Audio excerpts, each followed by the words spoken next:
दोस्तों आज की कहानी जो है हमारे दिल को छू जाएगी।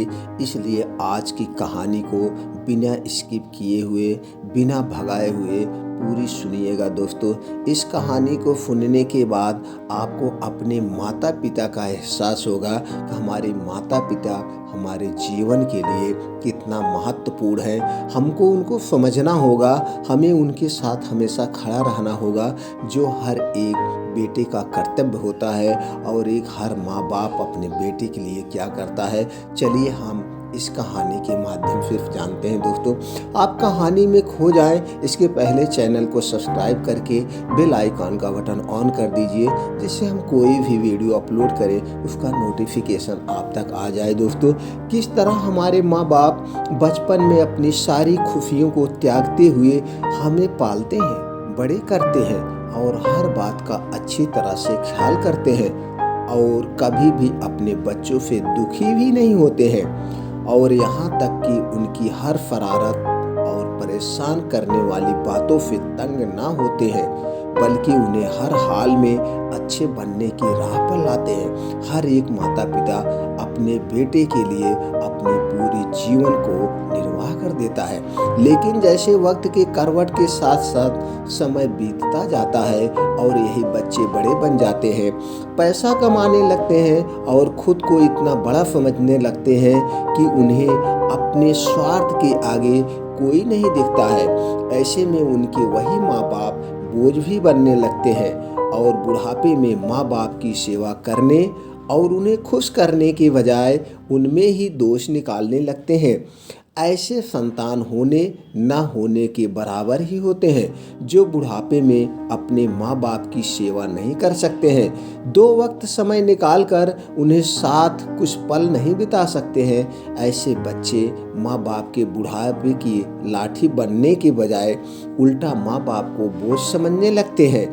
तो चलिए, जिस प्रकार हमारे माँ बाप हमारे वजूद के कारण होते हैं, फिर वही माँ बाप अपने इन बच्चों के लिए बोझ लगने लगते हैं। इसी सोच पर यह दिल को छू लेने वाली आज की अपनी हमारी कहानी है। दोस्तों इसको आप पढ़िए, आपको जरूर कुछ न कुछ सीख मिलेगी, और अपने माता पिता का कैसे आदर करना है ये भी हमारे लिए बहुत महत्वपूर्ण जानकारी देगी। दोस्तों एक 80 वर्षीय व्यक्ति अपने 45 वर्षीय उच्च शिक्षित बेटे के साथ अपने घर में सोफे पर बैठा था। अचानक उनकी खिड़की पर एक कौवा बैठा। पिता ने कौवे को देखकर, वह कौवा बहुत अचंभित था, कौवा चारों तरफ देख रहा था। पिता ने अपने बेटे से पूछा, यह क्या है? बेटे ने जवाब दिया, यह एक कौवा है। कुछ मिनटों के बाद पिता ने अपने बेटे से दूसरी बार पूछा, यह क्या है? बेटे ने कहा, पिता मैंने अभी आपको यह एक कौवा है कहा है। थोड़ी देर बाद बूढ़े पिता ने फिर से अपने बेटे से तीसरी बार पूछा, यह क्या है? इस समय बेटे के स्वर में कुछ जलन महसूस हुई। तब उसने अपने पिता से झुंझलाते हुए बोला, यह एक कौवा है, एक कौवा है। थोड़ी देर बाद पिता ने फिर से अपने बेटे से चौथी बार पूछा, यह क्या है? इस बार बेटा अपने पिता पर चिल्लाया, आप मुझसे बार बार एक ही सवाल क्यों पूछते हैं? हालांकि मैंने आपको कई बार बता चुका हूँ कि यह एक कौवा है। क्या आप इसे समझ नहीं पा रहे हैं? मैं कितनी बार आपको बताऊं कि यह एक काला कौवा है? थोड़ी देर बाद पिता अपने कमरे में गए और एक पुरानी डायरी लेकर वापस आए, जिसे उन्होंने अपने बेटे के जन्म के बाद से बनाए रखा था।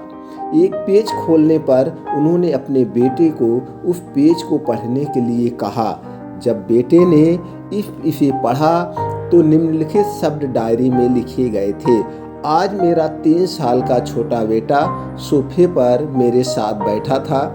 जब खिड़की पर एक कौवा बैठा था, मेरे बेटे ने मुझसे 23 बार पूछा कि यह क्या है। मैंने उसे 23 बार जवाब दिया कि यह एक कौवा था। मैंने उसे हर बार प्यार से गले लगाया और उसने मुझसे 23 बार फिर से वही सवाल पूछा। मुझे इस बात से बिल्कुल भी चिढ़ नहीं हुई कि मैंने अपने मासूम बच्चे के लिए प्यार महसूस किया है, जबकि छोटे बच्चे ने उससे 23 बार पूछा, यह क्या है? पिता को 23 बार पूरे सवाल का जवाब देने में कोई जलन महसूस नहीं हुई।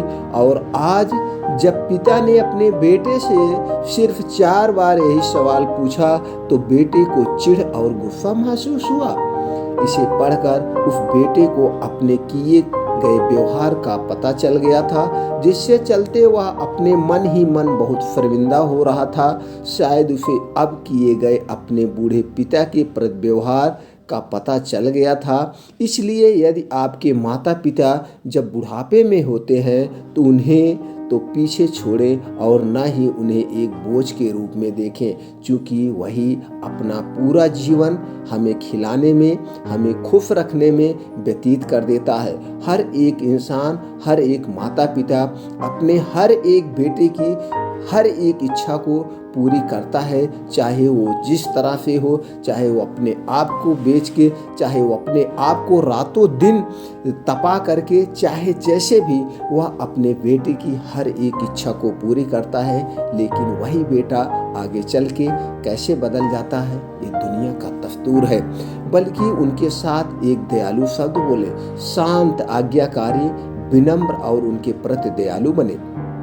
अपने माता पिता के प्रति विचारशील रहें। आज इस बात को कहें, मैं अपने माता पिता को हमेशा खुश देखना चाहता हूँ। जब से मैं छोटा बच्चा था उन्होंने मेरी देखभाल की, उन्होंने मुझ पर अपने निस्वार्थ प्रेम की वर्षा की है। उन्होंने आज समाज में मुझे एक व्यक्ति के रूप में प्रस्तुत करने के लिए तूफान और गर्मी को देखे बिना सभी पहाड़ों और घाटियों को पार किया है। भगवान से प्रार्थना करें, मैं अपने बूढ़े माता पिता की सर्वोत्तम तरीके से सेवा करूंगा। मैं अपने माता पिता, अपने बुजुर्गों का अच्छे से सम्मान करूंगा, दयालु शब्द का प्रयोग करूंगा। चाहे वह कैसे भी व्यवहार करें, मैं उनके साथ अच्छा व्यवहार करूंगा, कभी उन्हें कोई कष्ट नहीं दूंगा। तो आज यही हम सब संकल्प लेते हैं। अगर हम इस संकल्प से अपने जीवन को आगे बढ़ते हैं, अपने बुजुर्गों का, अपने आदरणीय माता पिता का, अपने पूजनीय माता पिता का सेवा करते हैं तो हमें कभी जीवन में कोई कष्ट नहीं होगा, क्योंकि सबसे बड़ा धर्म, सबसे बड़ी सेवा माता पिता की सेवा है। लेकिन आज समाज में उल्टा हो रहा है। आपको रोज पेपर में पढ़िए, रोज टीवी न्यूज पे देखिए, तरह तरह की घटनाएं आ रही हैं। आप धन दौलत के लिए, जमीन के लिए, प्यार के लिए लोग अपने ही माता पिता का कत्ल कर रहे हैं। ये कैसी इंसानियत है? क्या उन्हें इस जन्मों में फल नहीं मिलेगा? इसी जन्म में फल मिलेगा। आज वो अपने होश में नहीं है, अपने उस जवानी के जोश में है, जो उनको बाद में पछताना पड़ेगा। इसलिए ये हमारा कर्तव्य है कि हम उनका मान करें, उनका सम्मान करें और आने वाले भविष्य में सोच लें कि आज जो हम कर रहे हैं कल का मेरे साथ भी यही होगा। ये दुनिया का दस्तूर है, ये प्रकृति का नियम है। इसलिए हम सबसे निवेदन है, सभी भाइयों से निवेदन है, सभी बच्चों से निवेदन है कि आज के वीडियो जो है अपने माता पिता के लिए है, वो अपने माता पिता का सम्मान करें, जहाँ तक होगा जितना सम्मान कर सकें, क्योंकि वही भगवान है, वही सब कुछ है। अगर आज हमारी पहचान हुई है तो आज हमारे माता पिता की वजह से हुई है। हमें अपने माता पिता का सम्मान करना चाहिए। अगर ये दिल कहानी आपके दिल को छू गई हो और आपको लगता है कि ये कहानी हर एक सदस्य तक पहुंचनी चाहिए, जो आज बिगड़ रहा है, आज हमारा समाज बिगड़ रहा है, आज हमारा देश बिगड़ रहा है, लोग अपने बाप को मार रहे हैं, लोग अपने बाप का कत्ल कर रहे हैं, धन दौलत कहाँ जाएगी, लेकर आप कहाँ जाओगे? सब कुछ यहीं पड़ा रहेगा। तो दोस्तों ज़रूर शेयर करें, जितना आपके में व्हाट्सएप नंबर है, जितना आपके जानने वाले हैं, सबको शेयर कर दीजिए, उनको भी कुछ जानकारी मिले